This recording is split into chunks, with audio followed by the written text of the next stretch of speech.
to rock this place.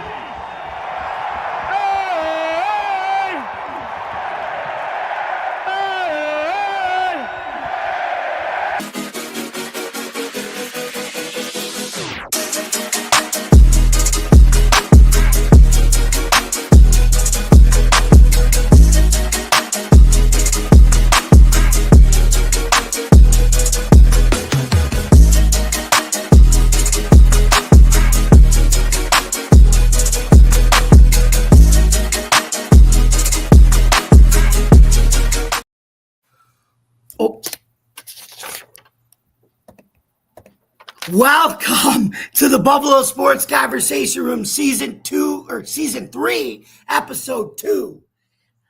I'm your host, with the NFL season starting in 2 days. I'm your host, Jamie Malloy, and very excited to get things going with my co-host, Joe Dallio, to discuss all things Buffalo Bills and football. So without any other hesitation, let's bring on Joe. Here's Joe. Hey, Joe, how's it going? It's going great. I was just watching the screen. You had somebody on there that looked just like me. I don't know. That's crazy how that happened. But I don't know. Anyway, was it an AI robot of you? I don't know. I'm learning a lot about AI these days, so it could be. We'll see. But yeah, I'm going to echo what you just said. I'm doing well. How are you doing these days? First of all, I'm good. I'm amped up. Football actually starts in 2 days, Dallas and Philly, and then the Bills start Sunday night, right? Mm-hmm. We were talking about that backstage a minute ago, and it's like it hasn't sunk in yet that, again, we're going to get real football in 2 days. And again, this time next week, we're going to be talking about a Bills game that actually counts, and hopefully with some positive news. So it hasn't hit me yet, but that doesn't mean I'm extremely excited. We're going to have meaningful football for the next 5 months, and we'll be talking about it here on a weekly basis. So very exciting, and we can get started now. You betcha we will. So anyway, Joe, let's start with the Bills 53-man roster and who we thought were surprises that the Bills cut and they kept. So 2 players I was glad that they kept were, this one, I don't know if you agree with me, but I think offensive lineman Chase Lunt, I was happy that they kept, because I think even though he may be undersized weight-wise as an offensive tackle, 6'3", 304 or 209, it is good to have even a project O lineman that you can add and develop within 2 to 3 years on an already talented offensive line that we have without him. Mm-hmm. So just another guy we can groom for the tush push when he's ready, right? Right. There we go. As long as it's legal. It is. Well, now I know, but hopefully it stays that way. Yep. And then and I was so happy for Tyrell Shavers. I mean, the former San Diego State alum, he was just, you could tell he was dying to just make the Bills roster, and all that hard work. He could have easily went somewhere else, and he didn't quit, didn't give up. Mm-hmm. And his wish came true. He finally made the 53-man roster this year. So what do you think about those 2 guys, Joe? Yeah, I'm going to be honest. I'm not too familiar with the lineman there. So again, you said undersized, and I always like. We drafted him this year in the 6th round of the draft. And the fact that he made the team, I think that's awesome. And again, I'm always one for the underdog. I like to see the undersized guy, as you say, do well. All sports, it's like that. I like to see the 5'10" pitcher do well. I like to see the little quarterback do well. And so, the lighter, relatively lighter anyway, offensive linemen do well. I was also very happy about Shavers because it seems like every year the Bills have that one guy where it's just everybody just wants him to make it. Last year, a lot of people, you could make the case for Joe Andreessen, the linebacker. It's like, come on, he was the guy. Everybody wanted him to make it, and you weren't sure that he was going to. You thought maybe he deserved to, and he did, and now he's with them again. Shavers was that guy this year. It seems just like all the Bills fans, if you could pick one guy, that's the one that it seemed like everybody wanted to make the team. And he seems like a great character guy, seems, pretty versatile as well. So I'm very happy to see him make the team. And, I certainly can agree with both of those players that you mentioned here. His jersey number helps too. He's got a great jersey number for a Bills wide receiver. I don't even know what it is. I don't remember 80. what's 80. Right. They've had a few guys that did well with that number, didn't they? James Lofton, Bill Brooks, and Yep. Eric Moulds. Right? Definitely. Luckily, they didn't retire it after Moulds, which is good. In a way, I'm a little surprised, but that's a great number for him, and I hope he lives up to the guys that had it before him. Mm-hmm. Notice I threw Bill Brooks in there because, like I said, he wasn't James Lofton, but he was dependable when Kelly was there. I mean, yeah, for sure. And again, especially Eric Moulds later on. Yeah, especially considering he was a premier receiver during an era where he was kind of overlooked because that was the beginning of the drought, and there was a lot of questions going on at that time, but he always felt like he was underappreciated. He was a premier wide receiver. He felt like he never got the pub he should have gotten. Yeah, I agree. And those were good Bills teams as well. Early 2000s there.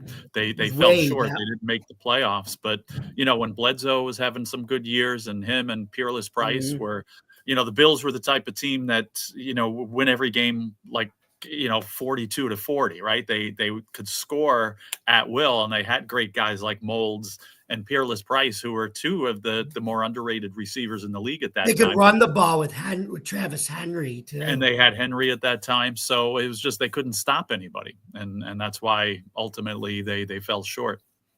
Well, and then it was the opposite in 2003, remember? They had one of the league's best defenses, but Bledsoe and the offense couldn't score. But Travis Henry, I think, still ran for 1,400 yards that year, though. Yeah. So, anyway, let's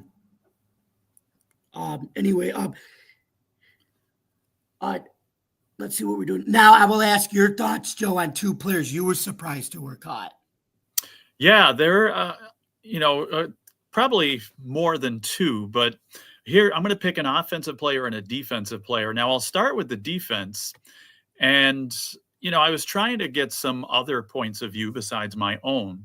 But yet, the more I looked at this, the more I saw that all the points of view I saw were exactly, where I was coming from. And I think that the number one surprise, not only from me, but from the, so-called experts in the football world, was Dane Jackson. They had brought him back and he's been with the Bills before, and he knows the defensive system pretty well. And I don't know about you, but I think we're noticing that the Bills are a little weak and thin in the defensive backfield at this point because of injuries. So I was very surprised that they let some of that defensive depth go, or some depth in the defensive backfield there.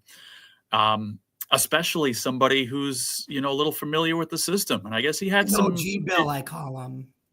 What do you call him? I call him one of the OG Bills. Right.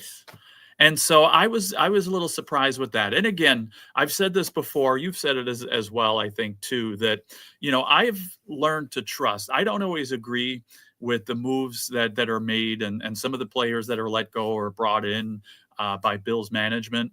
But I think they've proven time and time again over, the long haul here, that they are trustworthy, and more so than not, a lot more so than not, the moves that they make are the right ones. So again, I don't agree with this move, and I don't see it, but I have enough faith in Bills management that tells me it's the right move. And I guess time will tell, and we'll see. Now, if we look at the offensive side of the ball, and I had written somebody else down who, maybe you can help me with this, and I'm blanking. Right before we went on, it's like I'm looking at my notes, and I didn't write this person down because I wanted to put an offensive note, offensive player. There was another defensive player that I was a little surprised. Who can you recall offhand some of the defensive players that were cut in those final cuts? Captain America, Jimmy Charlo, but he made the practice squad at least. Yeah, it wasn't The one him. from Army, the guy who went to Army. I'm gonna find it. But there was another defensive player, similar situation, that I was pretty surprised. But if you want to look at the offensive side of the ball, I think Laviska Shenault is the one that surprises me the most. Only because he's a returner and a Good decent returner too. one. Yeah, I agree. But unlike Codrington, who only returns kicks, I think Chenault was a little bit more versatile because he can catch some passes as well. So I was a little surprised at that one. I definitely thought he was going to make it. And I was surprised that, again, just because of the versatility and a little bit more flexibility than some options that they could potentially have, that he didn't make the team. So, defense Jackson, offense Chenault, they're the most surprising cuts in my opinion. But again, I'll say it that I'll trust whatever decisions management makes, short of cutting Josh Allen or something like that. But seriously, I trust what decisions they make, and I have faith in them. Oh, was it Edefuan Udafoso that they cut? No, he was one of their a draft picks in 2024. I know, and that did surprise me a little bit. I was thinking about him as well, but no, he wasn't the one that I had in mind. We don't usually cut our draft picks too. That's one thing that Bean is.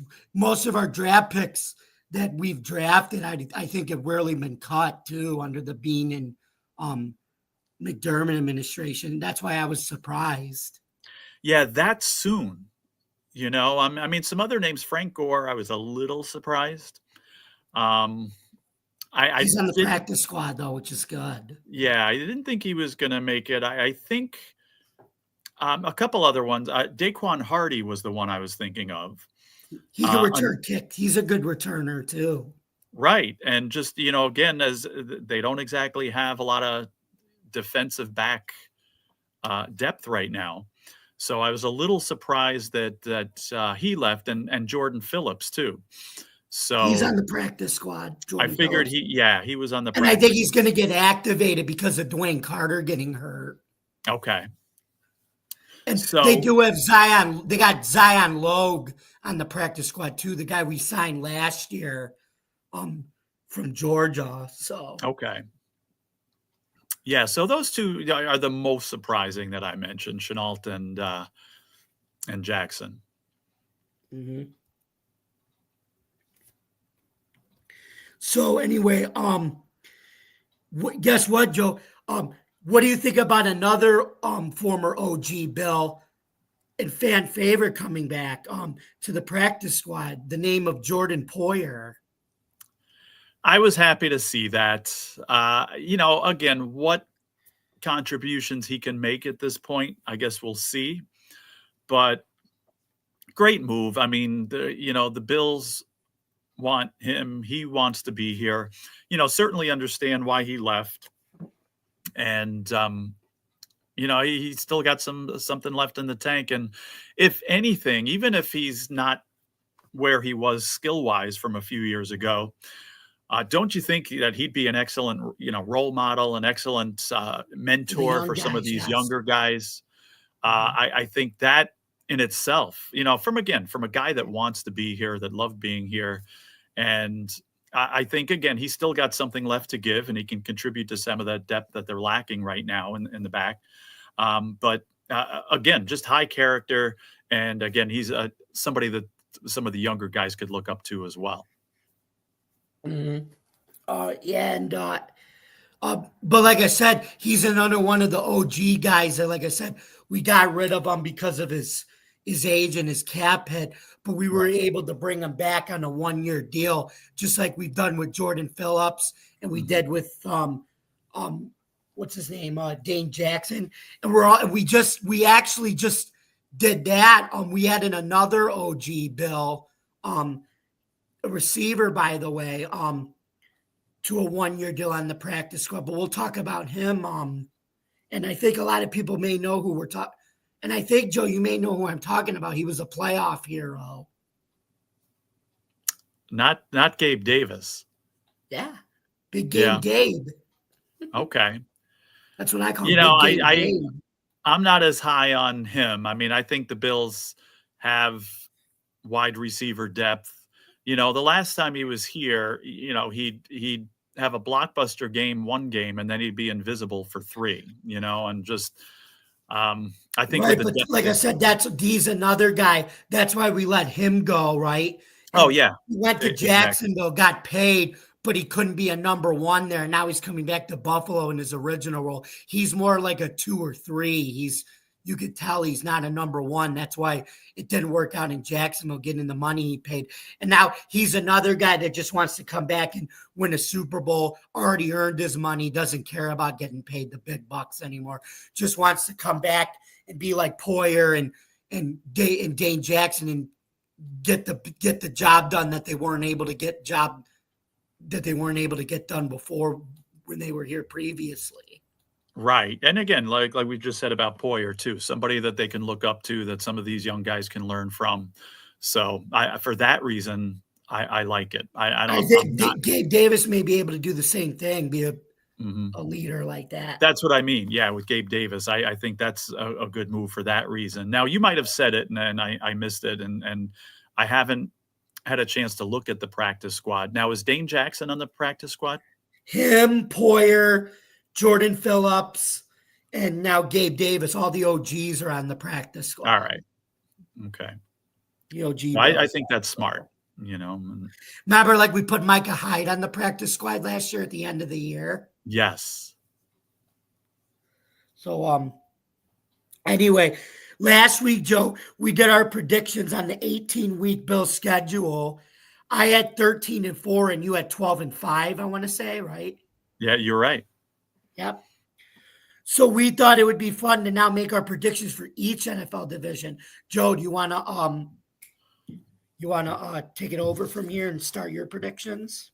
Yeah, all right. We'll go from here. Now, you know me. I love to look into the crystal ball and make predictions. Some of our predictions are right. Some of them are way off, but you know, that's what makes it fun. And, you know, some people look like geniuses. Remember Dylan, somebody on our network here says, I guarantee the San Francisco 49ers will not make the playoffs. Everybody totally disagreed. And look what happened. They didn't make the playoffs. He looks like a genius. We know one individual who's not here anymore went nuts, member over there. Well, I do it. Totally uncalled for. But, you know, but hey, who was right?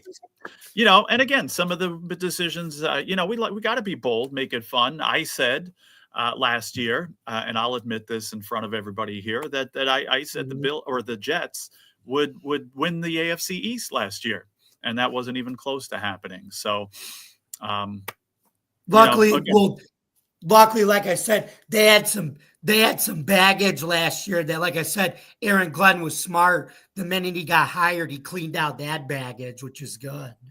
Right. So, you know, let's go to it now. We could start with the AFC East, of course, because the Bills are in that division. I am not going to make any predictions like that this year. In fact, I think that the AFC week is going to be one of the weaker divisions. Not that those games are going to be easy. I don't think any of the games are going to be easy for the Bills. And again, I could see them losing. I think I predicted they would lose one to the Patriots later in the year at New England. But I do have them sweeping the Jets, and I do have them sweeping the Dolphins. Now, I do have the Bills winning the AFC East again. And again, with that, 12-5 record. I do think the Jets are going to be better than people think. I think Justin Fields is going to be better than people think. So I have the Jets for second place, and I have them right at the borderline of a playoff spot. I'll talk about my playoff predictions and wild cards in a second here. But I think the Jets are right there competing until the very end. The Patriots, third place, but I think they're going to be competitive again with the Vrabel effect. a growing quarterback. I think they're not going to be an easy game. And again, I think they'll beat the Bills one of the games, and they're going to catch some other teams off guard. I do think the Dolphins are a solid last place team in this division. Somebody's going to blow on Tua the wrong way. He's going to be out and done, perhaps for good. So I think, the coach is going to be on a hot seat all year. I'm not so sure he even makes it through to the end of the year. So I think it's going to be a disappointing season for the Dolphins there. So what do you think? AFC East? Well, you and I both had the Bills winning the AFC East. I got them going 13-4. Mm-hmm. But guess what? I have them as the number one overall seed this year, and us getting the first round bye for the first time in this format. Wow. Okay. Because I think it's bound to happen. I think with some of the other teams getting a little bit weaker and some getting stronger, that could help Buffalo. That could help them this year. So yeah. And I got the Patriots finishing second at 9-8. Okay. Vrabel's going to have them play alpha man football on both sides of the ball. Same thing with the Jets. I got them going 8-9. Aaron Glenn's going to have them playing alpha man football. Mm-hmm. I think Justin Fields is going to be they're going to play the Detroit system. They're going to be able to run the ball with the quarterback and the running back, I think. Yeah. Because the offensive coordinator came from the Lions with Aaron Glenn, and you saw how the Lions like to run the ball to set up the pass with Gall. So he's going to bring that system over, and I think that'll work with the Jets with the talent they have. And I got the Dolphins actually going 6-11, and that's even with Quinn Ewers starting at or Zach Wilson starting at the end with Tua getting hurt. But the only saving grace is this is a good year for them, I think, to have a down year because the quarterback class next year is going to be much better, and you're going to have probably 4 or 5 guys with or without Arch Manning going in the first round. And I think this is perfect for the Dolphins to reset their culture next year. Even if they pick 4 or 5, I think they can start by taking their new coach and their new quarterback next year with that first round pick, and they can reset the culture for 226 and beyond. Yeah. And then, and I have been going 6-11, like I said, last place. So there you go. Those are our AFC East predictions. Joe, what do you got for the AFC North? All right. So AFC North. Now, I'll say how this plays out later, but I have the Baltimore Ravens winning that division again. And, not a surprise. Now, they're the clear-cut favorite, but you never know. And again, all of these predictions can change instantly if a star player gets hurt. Something happens to Lamar Jackson, something happens to Josh Allen. This can all change. But this is, of course, assuming everybody stays healthy. Now, the Bengals don't know how to play defense, and I think they're going to continue winning games, again, 41-38 on a regular basis. But they're so good offensively that I think that they're going to come in second place here. The Steelers, I think, are going to be one of those teams, again, like they've been for a while. And our network buddy Adam here, Steelers fan, gets so fed up with the so-called mediocrity. And I certainly don't blame him, especially a team that's, used to winning championships. But I don't think he's going to be happy with the way things turn out because they're a third-place team, but I think they're right in the playoff picture. And I'll tell you in a minute whether they get in or not. The Browns, I think, potentially one of the worst teams in the AFC. I just don't have a lot of, optimism with them. I mean, they do have some good players, and perhaps, again, Joe Flacco can pull some of the same magic that he pulled a couple of years ago. I don't think they're going to get anywhere near the playoffs, but I hate to say it, but no, actually, I love to say it. I think they're much better off, without the other quarterback. So Again, it'll be interesting to see if Flacco, how far he goes, if Sanders gets a chance to show what he can do. But the fact that Deshaun Watson's not in the mix, I think the Browns are better off. So I still think, though, they're one of the worst teams in the AFC. So how do you think the AFC North looks? But also, Joe, they're still going to have one of the best defenses in the league statistically, because that's the one constant that they've had, even though. That's the one thing that can change it. I do acknowledge that. But again, are they going to be able to score? That's the whole thing. Mm-hmm. And they're also good at stopping the run, which we'll get to later on with a certain trade that happened. But we won't spoil that yet. Okay. Anyway, okay. So I have the Ravens winning the North, AFC North. We the North. Anyway, I got the Ravens going 12-5 and a 2 seed in the AFC, right behind Buffalo, number 1.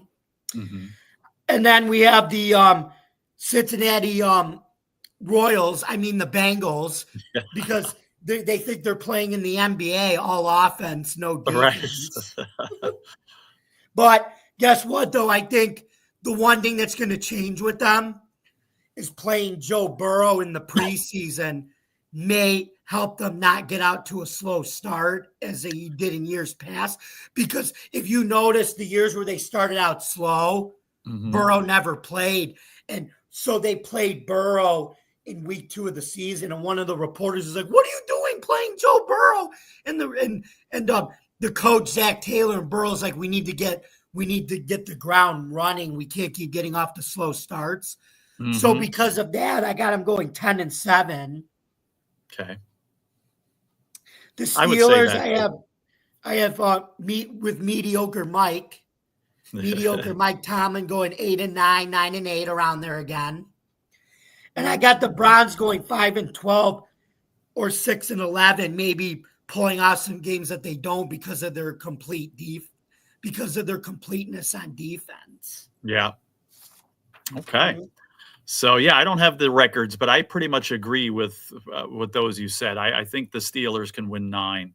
But, I think those records sound really good. So, mm-hmm. How about if we go to the AFC South, which I don't like this division. Now, I think that the Houston Texans win it by default, even though I'm not so sure how good they are. I think they're, we'll talk playoffs in a second, but I can tell you right now, and I think everybody knows it, they win the division by default. They host a wild card team with a better record at home, and they beat them, and they get their playoff win, and then they're gone after that. Now, a lot of people are down on the Indianapolis Colts, and I certainly understand why. Giving up on a potential franchise quarterback, it seems like, and starting with one that hasn't proven himself as we the last few seasons as we watched them. But I think the Indianapolis Colts are going to be a better team than people think. I don't think they make the playoffs, but they're going to win some games. And even because the division is weak, I think they compete for the division and just fall short, as they have the last couple of years. I think the Jaguars, too, and even the Titans. The Jags third, I got them third, Titans fourth. Some people have it the other way around. And I think even though they have bad records, both those teams, I still think they win 7 games and compete and maybe win some games that they're not supposed to win and catch some teams off guard and, beat some teams that you wouldn't think they will. So, again, their records aren't going to be good, but I think they compete and I think they surprise some people as the season goes along. So how do you have the AFC South set up? I have the Texans and the Titans actually tied for first in the division. Wow. Okay. But I'm going to I think if everything goes right, the Texans could win the tiebreaker. Mm-hmm. But if everything goes right with Cam Ward and the Titans, I also think I'd have them in the tiebreaker. But right now I'm going to go with Houston because they have the more experience of the two. Right. So I think they win the division, but I think they finally get over they could get over their divisional round because the more they get experience, playing in the playoffs, the better that they're going to learn how to start winning in the divisional round, I think. So, okay, they're going to have to start learning to win on the road because that's been the problem the last couple of years. Mm-hmm. And the Titans, they said 11-6. I think Cam Ward is going to actually have a tremendous rookie year. Okay, and they got an improved offensive line, and they can run the ball now with Tony. They can still run the ball with Tony Pollard and Todd Spears. So, okay, the Jaguars, I got 9-8, but they're going to be fun to watch because they got Liam Cohen as their head coach now. He's like a QB whisperer and a Sean McVay assistant. There we go. And look at what he did with Baker and as the offensive coordinator for the Buccaneers. And he knows how to develop a quarterback. And I think that's going to help Trevor Lawrence, even though he might be overpaid, because I think Doug Peterson didn't really know how to utilize Lawrence, but I think Liam Cohen is a better use for Lawrence in terms of how to scheme up things for him and get the best out of him. And the Colts, I got 4-13 in the number one quarterback sweepstakes, but they also could be a team that could maybe compete and win a few more games because they have Daniel Jones, who, like I said, he hasn't proven himself, but he's got the experience to win games. And he at least has a better O-line with the Colts, even though they're getting rid of a lot of their linemen. Because that was his problem with the Giants. He never really had an offensive line because he was on his back every other play. Exactly. All right, that'll be interesting to see. Now, speaking of interesting, I think the next division is very interesting. There's a lot of people out there, some of which have been on this network here, who say that the Chiefs' reign in the AFC West is over. I am not one of those individuals. I think maybe not the dominant team they were a couple of years ago, but I think the Chiefs still end up winning this division and still are a team to be reckoned with.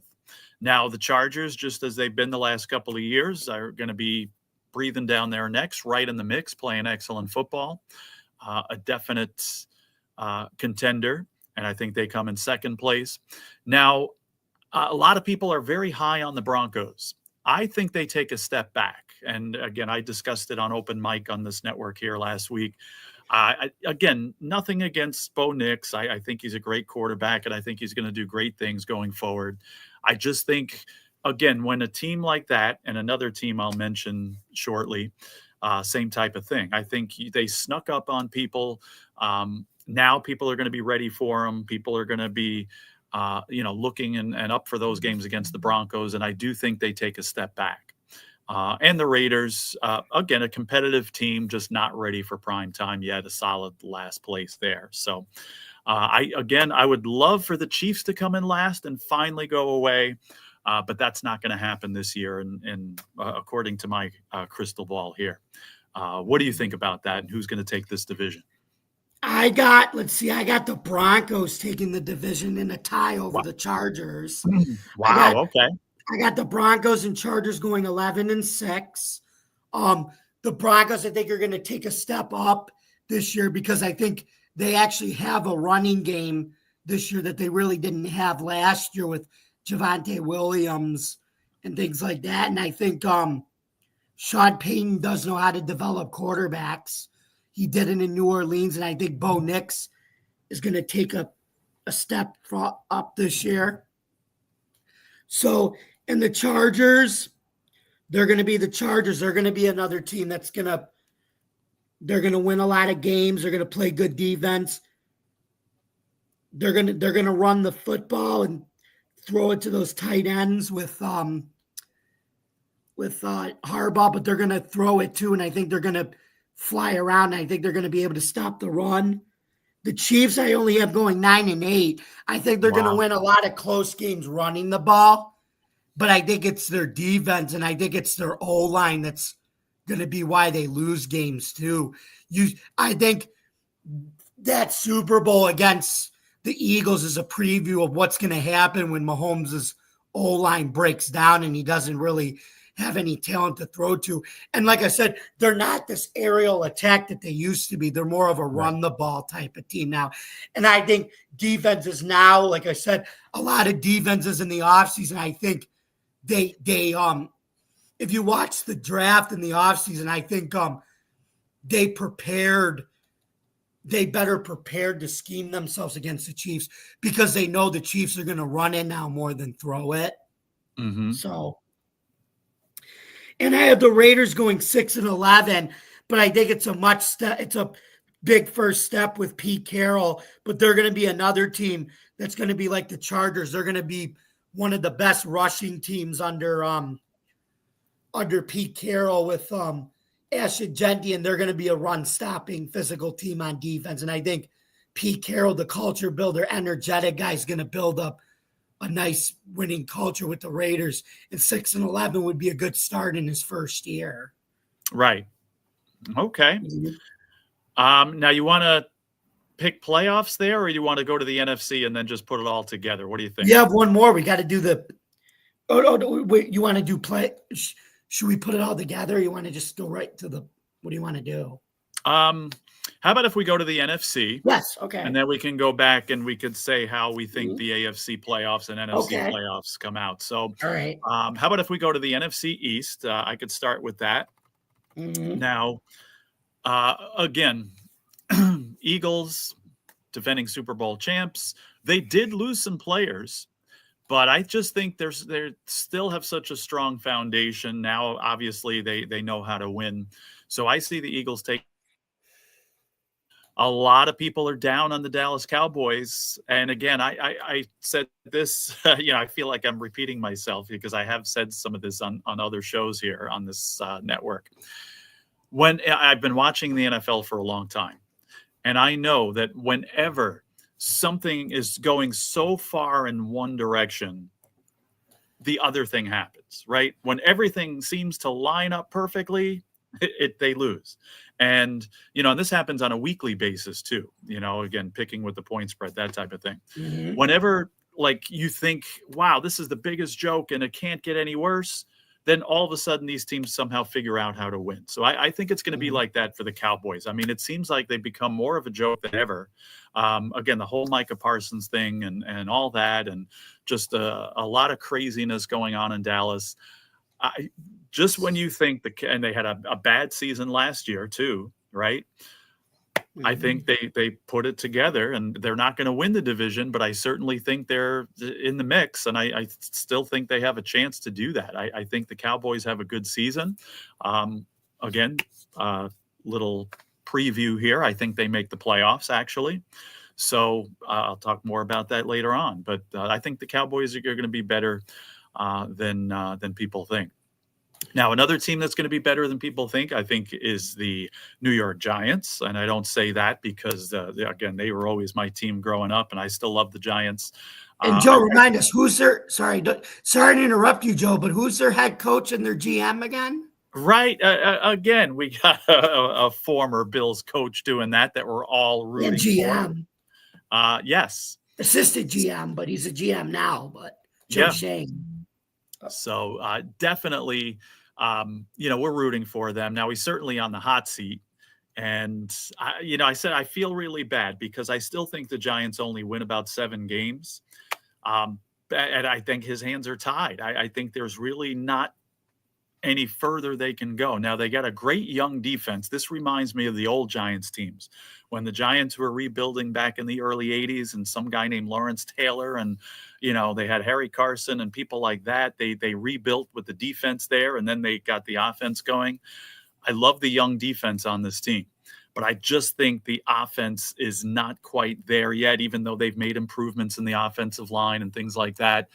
I think they're just not ready for prime time, and I'm not sure what happens to the coach and GM after that. But I guess we'll see.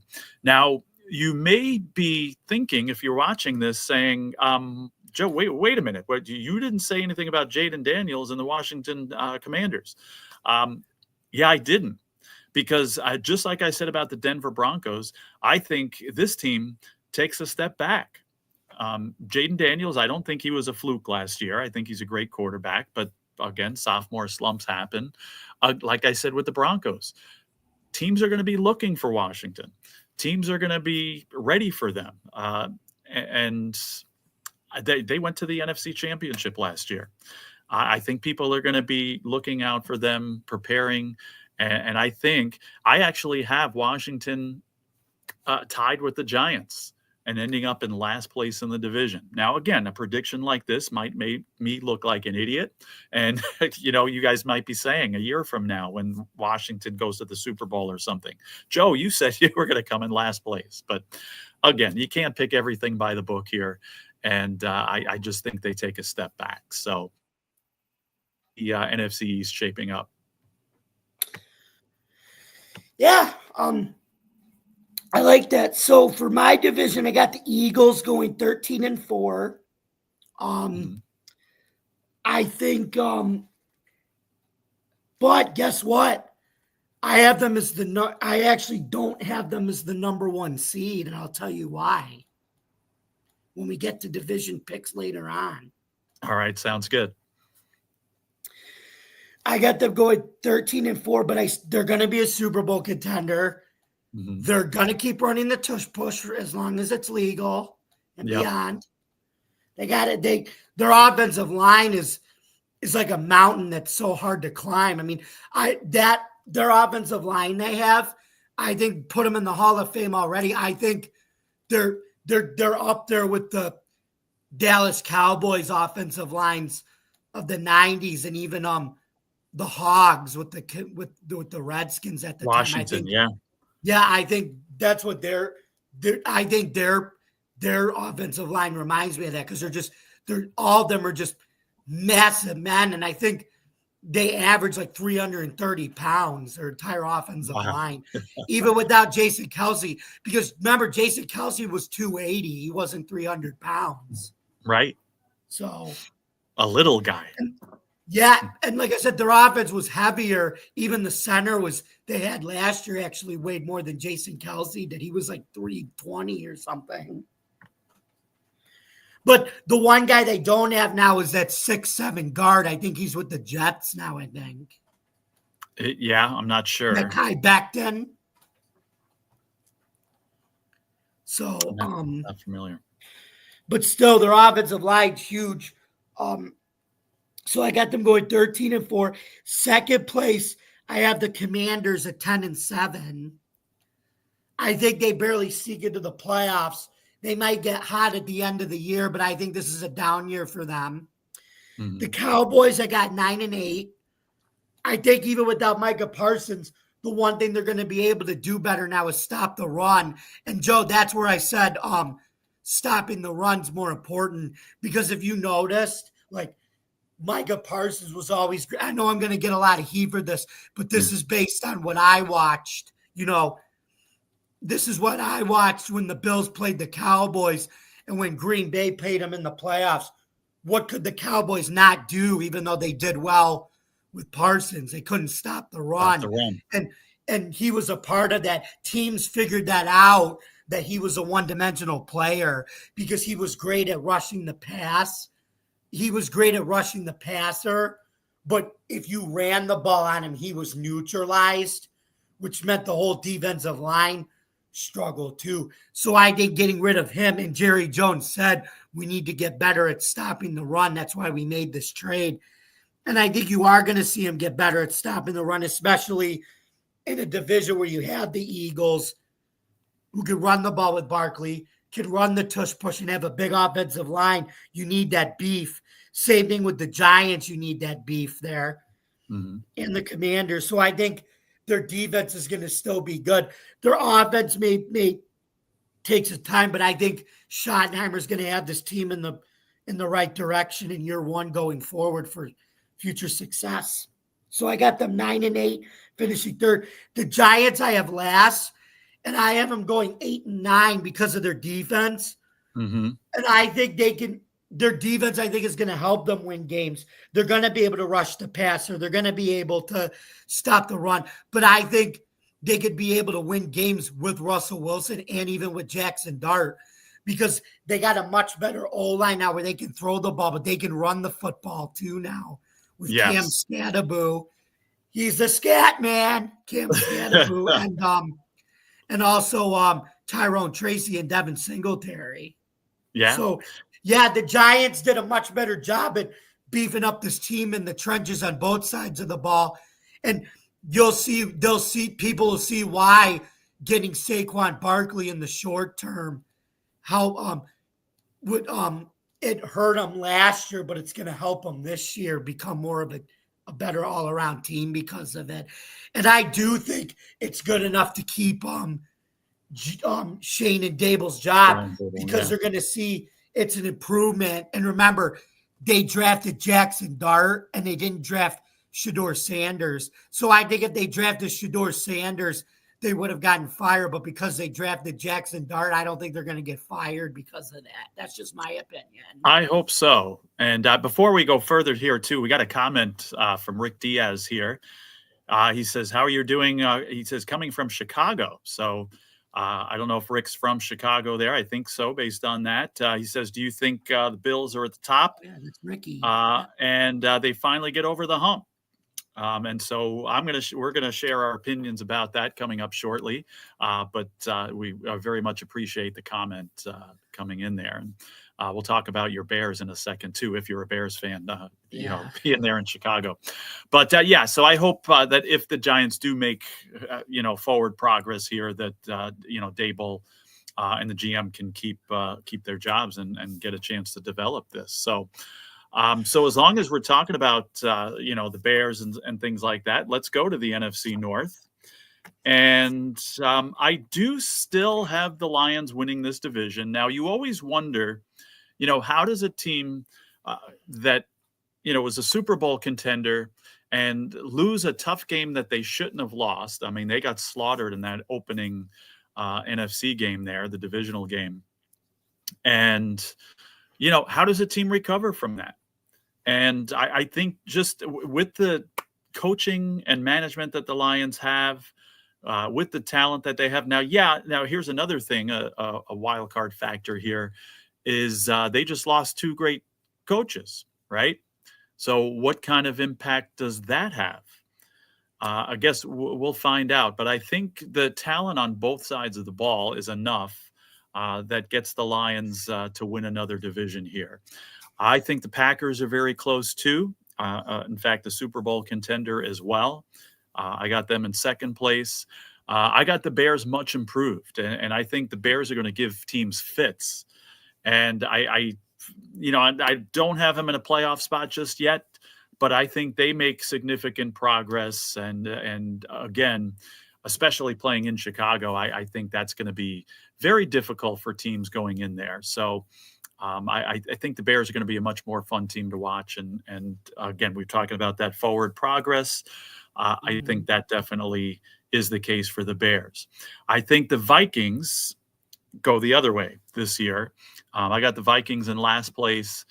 Still a competitive team, but I think, they had that team last year, is talking about fun to watch and totally surprising with Sam Darnold. With him gone, I do have quite a bit of faith in J.J. McCarthy, but I think it's just going to take him a little bit to get going. And I have the Vikings in fourth place. So, Jamie, what do you think about the NFC North? This is one of the best divisions I think that anybody, and like I said, that Ken, the Bears fan, who I'm going to be seeing later on Open Mic and then on Jeremy's Huddle show, Huddle Sports Network show, the NFL Roundtable Talk. I got exactly what he said. I got all four teams finishing with the winning record, and even the last place team still getting 9 wins. So here we go. I guess what? I'm going to shock everybody. I have the Packers winning this division, actually.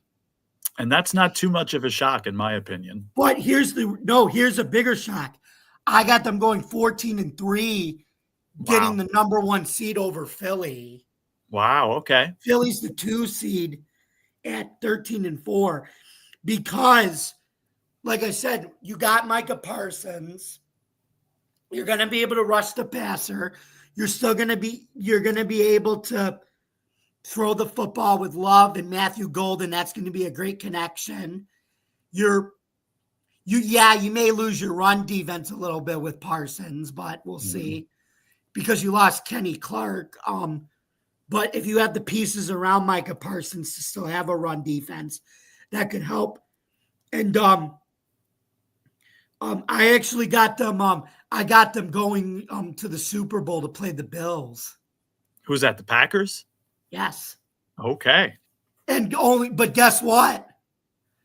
Only for the Bills to do what they did to Micah Parsons in the Super Bowl, what they did to him in Dallas, pound the rock down their throats because we re-signed James Cook to all that money.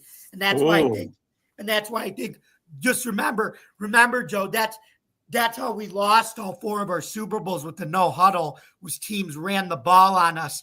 I think that's how we win our first Super Bowl against Green Bay. We run the rock and play time of possession and exhaust Micah Parsons and keeps Green Bay defense on the sideline like we did to him when he was with Dallas. I certainly hope that is the case. And with our whole line, we can do that. So, agree.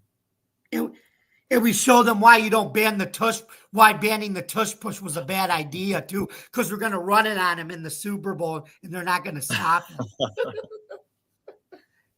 Anyway, okay. So anyway, I got the Packers 14-3. I got the Vikings finishing second at 12-5. I think they're a team.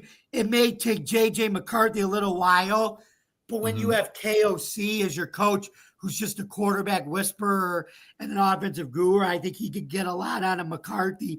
And I think he could get more out of McCarthy because I think Sam Darnold was already maxed out. JJ McCarthy's a rookie.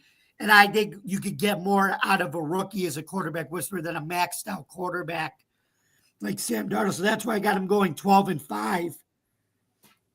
And being in second. The Lions, I have third, going 10-7. And I think that's because they drop a few games to the Packers, and I think they take a step back with the new coaches, only to take a step forward next year. That could happen in this division, but they're still going to be a tough outing to play against. They're still going to be a hard-nosed, physical team and play well defensively. And if A. Hutch comes back healthy, watch out for that. Yep. And I got the Bears going 9-8. They're going to be an NBA team, kind of like the Bengals. Fun to watch on offense with Ben Johnson and Caleb Williams, but the defense, I think, is going to be a work in progress all season long. So I think they're going to win games scoring a lot of points, but they may give up a lot of points while working on that side of the ball. But this offense is going to be fun under Benny J. So I do think they'll be fun to watch as well. All right, so we are now going to the. And I have the 9-8, like I said, but go ahead, Joe. Oh, I'm sorry. Yeah. All right, so NFC South. I am not very impressed with this division. I'm going to say we stick with the status quo here, the Tampa Bay Buccaneers, and again, I say they're a solid team. They don't win it by default. It's a weak division in my opinion. But I think the Bucs take it. Solid team like they were last year.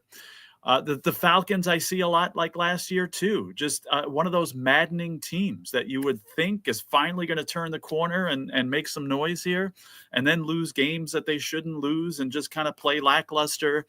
And I don't see them going to the playoffs and just that same mediocrity that the Falcons have had for a while now.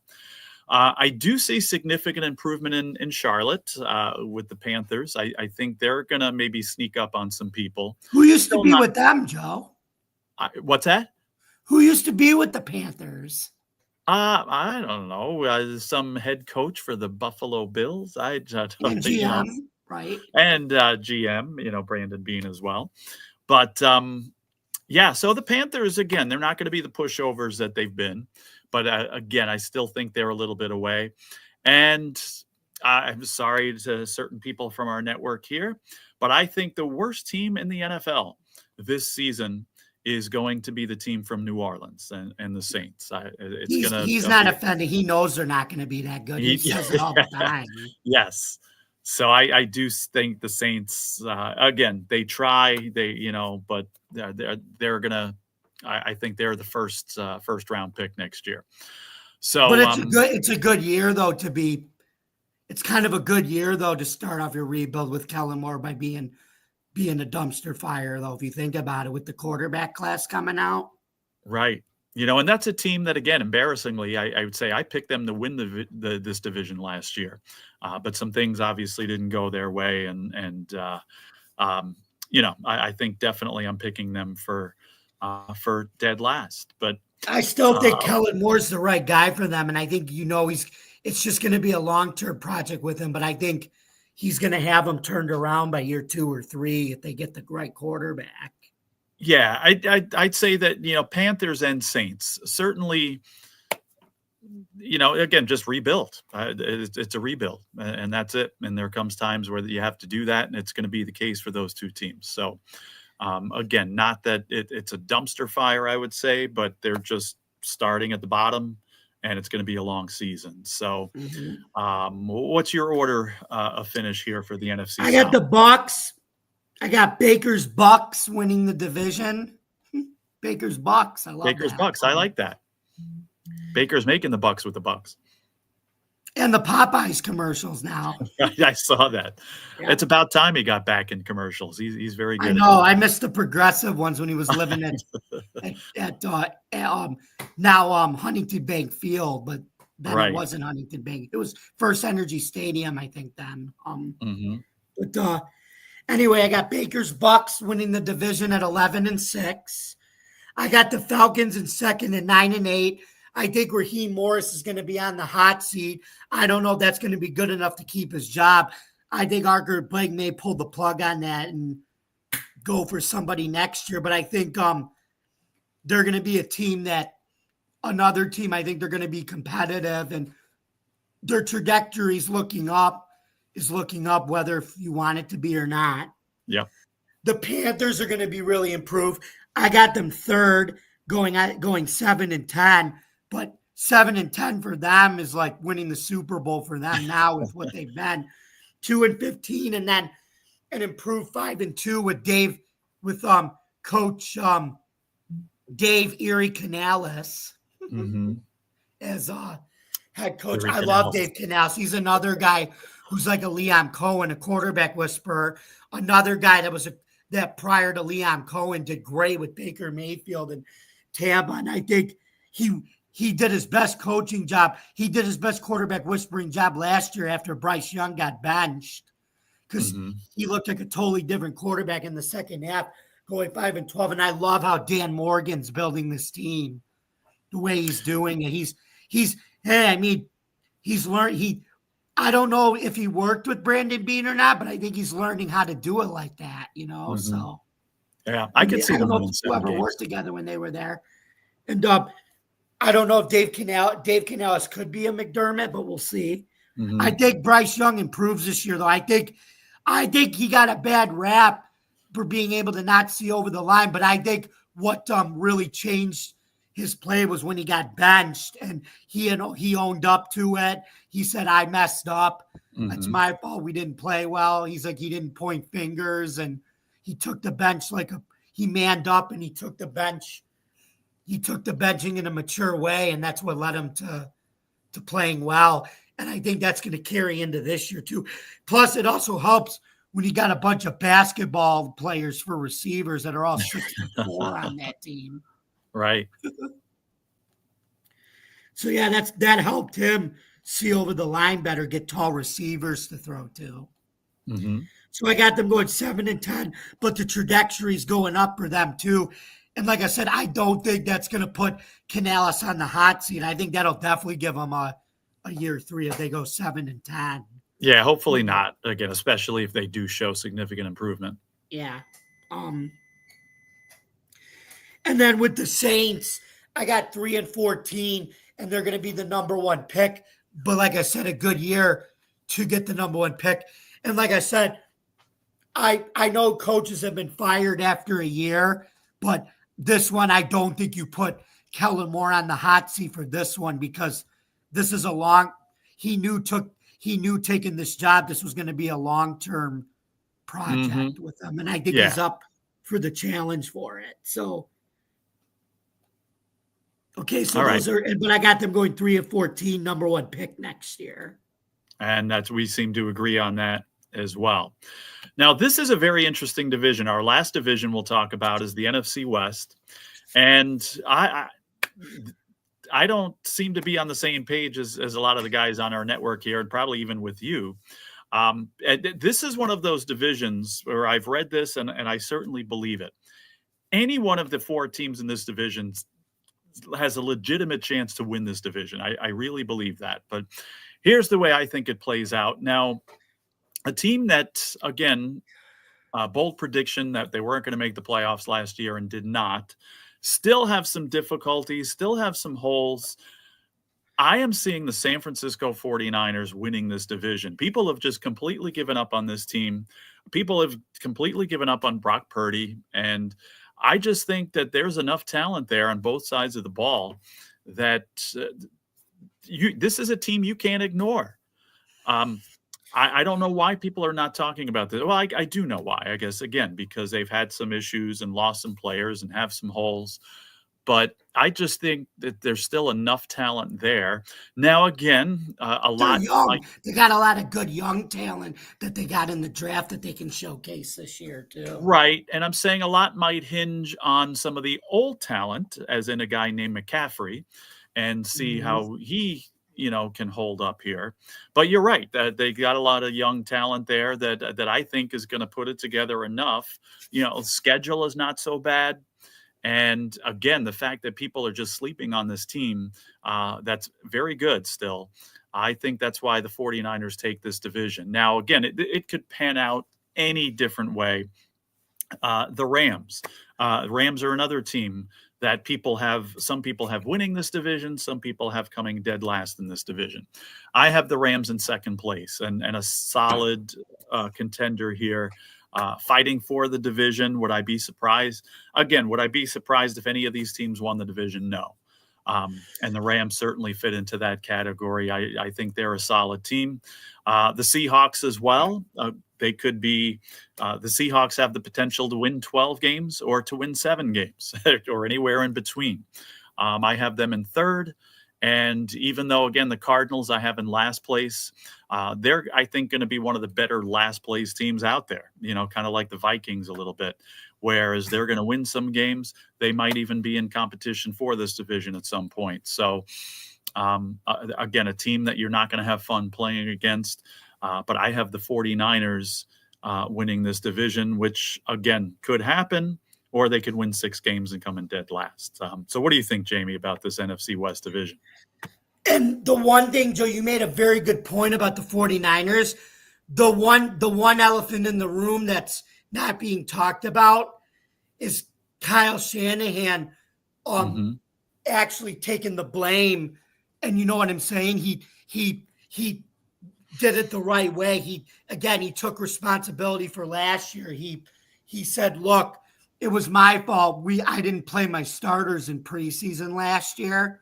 And he said we were totally flat, and that may have had to do with McCaffrey getting hurt and only going 6-11. And he said that's why in week 2 and week 3 in the preseason, I'm going to play my starters this year so we don't come out flat. And that's exactly what he did against Seattle. He played his starters, and they looked pretty good. Even Purdy looked good, and McCaffrey looked good. So I think, but I have them finishing last. But I do think with the young talent and the fact that Shanahan owned up to the fact that they were just flat and didn't look competitive because he didn't play his starters. He took that initiative and played his starters, that they're going to be more fresh and competitive in a lot of games. But what I think is going to help him is I think their defense is going to be good. Bringing an old friend in Robert Saleh back as the defensive coordinator. That's a great hire. Yep. And guess what? Still think he should be coach of the Jets if it wasn't for a certain quarterback. But that's a situation for another day. However, I got them going 7-10. However, guess what? I think their defense does well enough that Mhm. Robert Saleh is back in the coaching carousel next year. Right. Yeah, we shouldn't talk about Zach Wilson like that. And of course, I'm kidding. I know who you're talking Not about. Aaron Rodgers. Yeah. I know. He actually got the most out of Zach Wilson, I think, to be honest with you. True. To be Yeah, I honest with you, agree. he did. So, and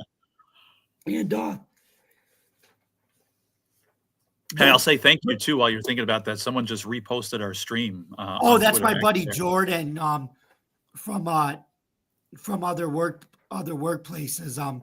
I know he does he works for Total Apex and he does podcasts. So thank you so much, Jordan, for reposting Yes. this. I appreciate it, buddy. Thank you. You're good, you're a good supporter. But anyway, I was saying the defense is going to be good enough for him to get another job. And like I said, the only good thing, if he does get a head coaching this job, most likely Aaron Rodgers won't be following him this time. So maybe He won't have to deal with that drama. Yeah. right if he gets a team that, but he may be. Rodgers said he might retire after this year, so hopefully that'll be a good thing for Saleh. He won't have to deal with that drama, and I think that's why if he gets another job, it could work out for him this time around. Hell, guess what? He got 4 years with the Jets. That's an accomplishment with the Jets to get 4 years. Right. You know, That's true. look at Dable, 4 years with the Giants, same thing. Yeah. So, all right. Excellent. So I'm sorry, who did you have winning this division? hold on. I got so sidetracked. I had the Rams finish or the 49ers finishing last, but a very feisty and competitive 7-10 with a young team. And I think Christian McCaffrey has a bounce back year if he stays healthy. Because you know they're gonna run that rock with Shanahan until the second half, of course, but they still like to run the rock with him. Just like his dad used to do. I got the Rams winning the division at 12-5. Sorry, man. I mean, you know I can't go against Sean McVay with that smile and the hair and everything like that. But more importantly, the way he communicates to young men and just is a quarter. He started the whole quarterback whisper tree, and I think they're going to have an underrated defense over there too. Well, yeah, a generational young defense. Which guess what? Greg Olson said that helps an aging quarterback when you build a young defense like that. Because I think I talked about it with you, Joe. Remember, the Kansas City Chiefs did the same thing in 2023 with Mahomes. Yep. They built this young, cheap defense that got better as the season got along. They won a Super Bowl. The Rams did the same thing last year. What happened? Almost went to the NFC Championship game. And the Bills are doing the exact same thing this year, a young, cheap defense to help Josh Allen. Hopefully that trend continues with the Bills. Having a generational defense now is just as important as having a generational Mahomes or Allen at quarterback. That's what Greg Olson was trying to say on one of the preseason games. So, and so I got the Rams at 12-5. Matthew Stafford's 17th season. Congratulations to you, Mateo. I got the Seahawks finishing second with 11-6. I think you're gonna see Mike McDonald and Coach Clint Kubiak. They said you're gonna see the Seahawks kind of go back to the Pete Carroll days where they're gonna run the football and play great defense and win games like that. Okay. And guess what? They too have a tush-push package now with Jalen Milroe from Alabama, and they ran it in the preseason and got against Kansas City and got the first down with it. Okay. So don't be surprised if you watch Kansas City copy the Eagles and do that this year on short situations.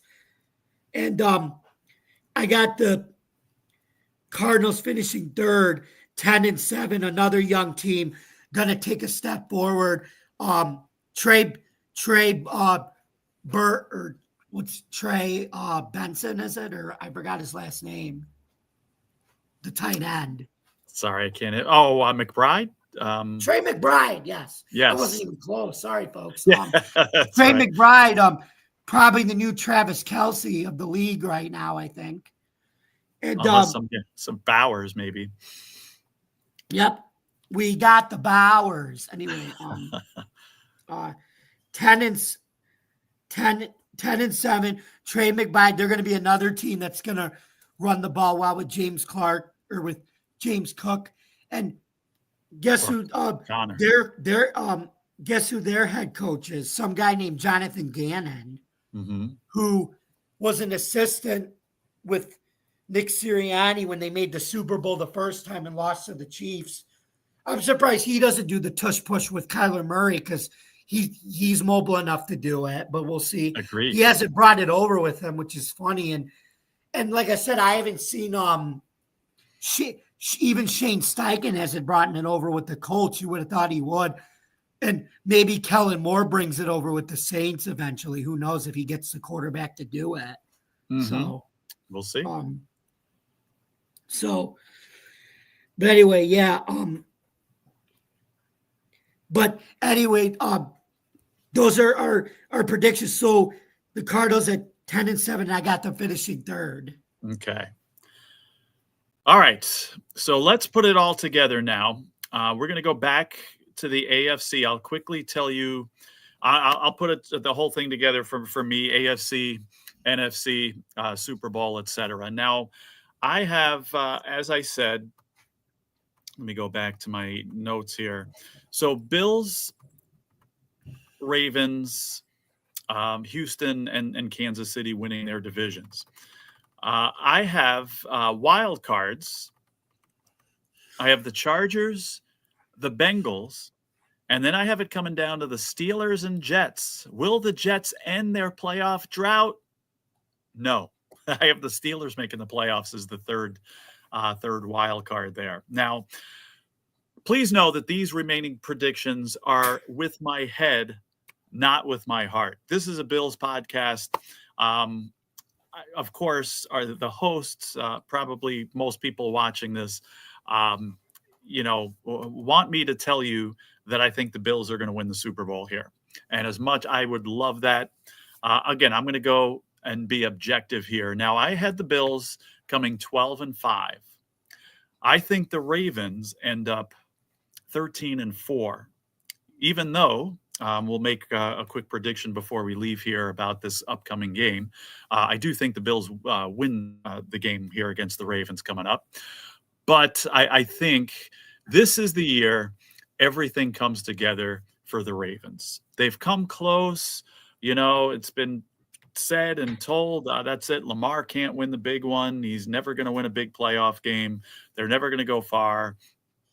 I think this is the year that the Ravens put it all together. I do think Buffalo plays at Baltimore in the AFC Championship game, and I do have the Ravens winning that one. Again, from the head, not from the heart, I promise. In the NFC, I have, as I said, Eagles, Lions, Bucks, 49ers winning their divisions.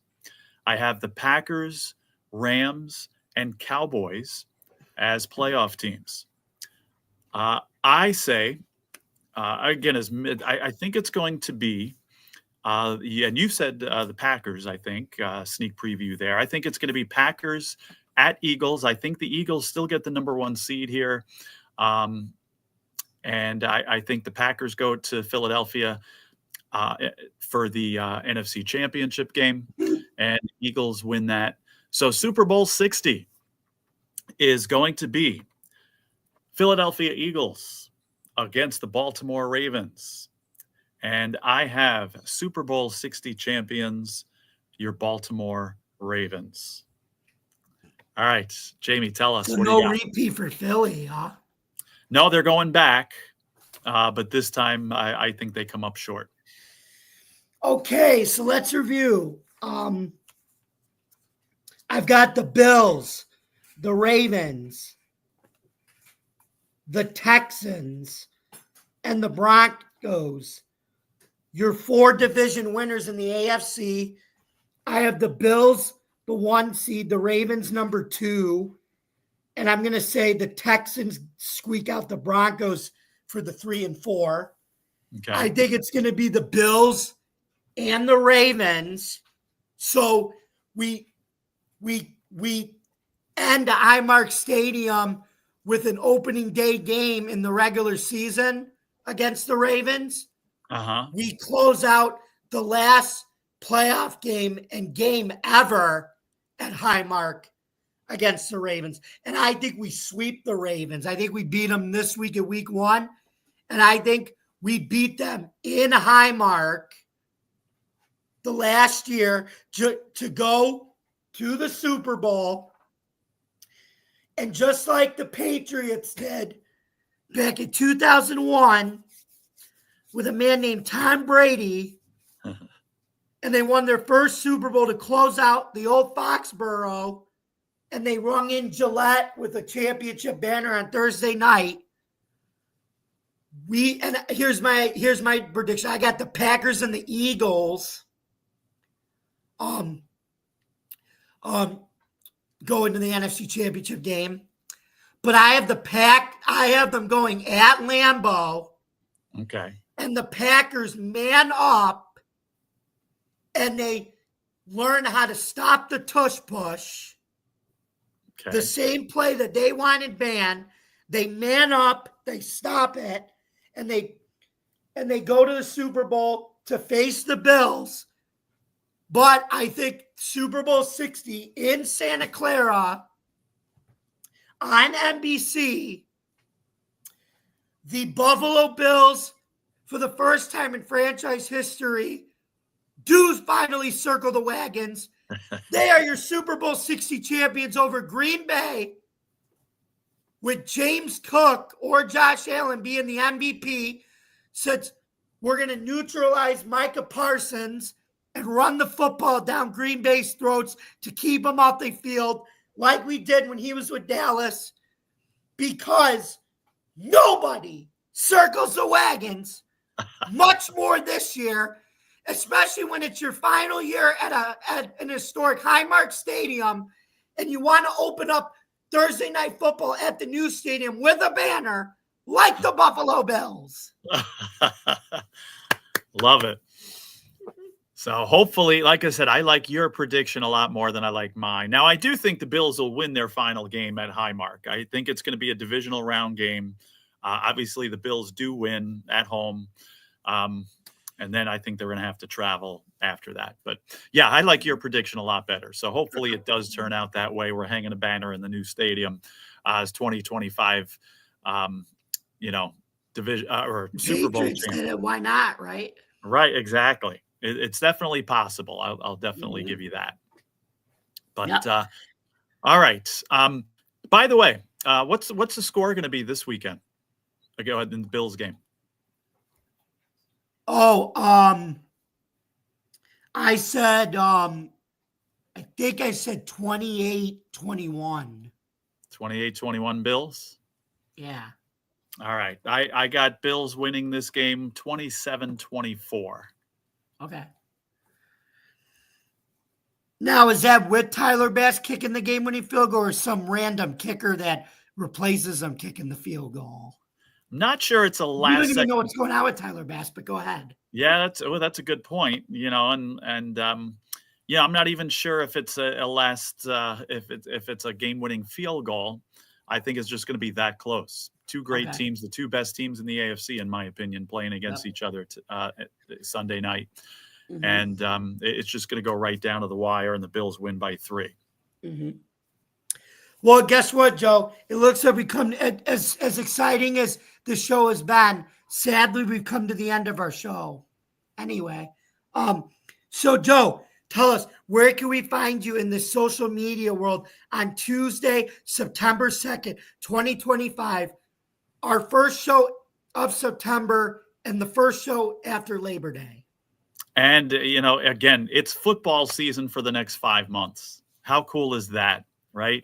I'm still in shock over it. It's not going to hit me until I'm watching this game Sunday night. I know there's games, Thursday and Sunday and all that, but I'm just very excited. So I am on Joe Dell Sports, Twitter, X. sometimes make appearances on open mic here. First day of school for me tomorrow. So I'm going to retire early tonight and get ready for that. But I'll be making future appearances on open mic on this network as well.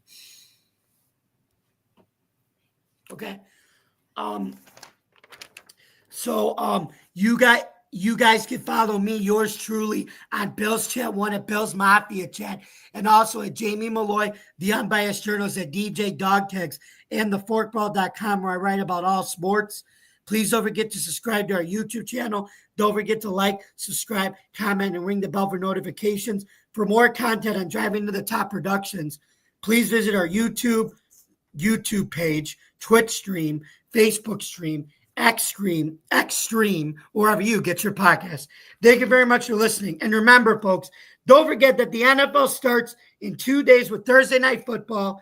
Congrats to Josh Allen, James Cook, and Dion, you already know, Dawkins, for making the 2025 NFL Top 100 list.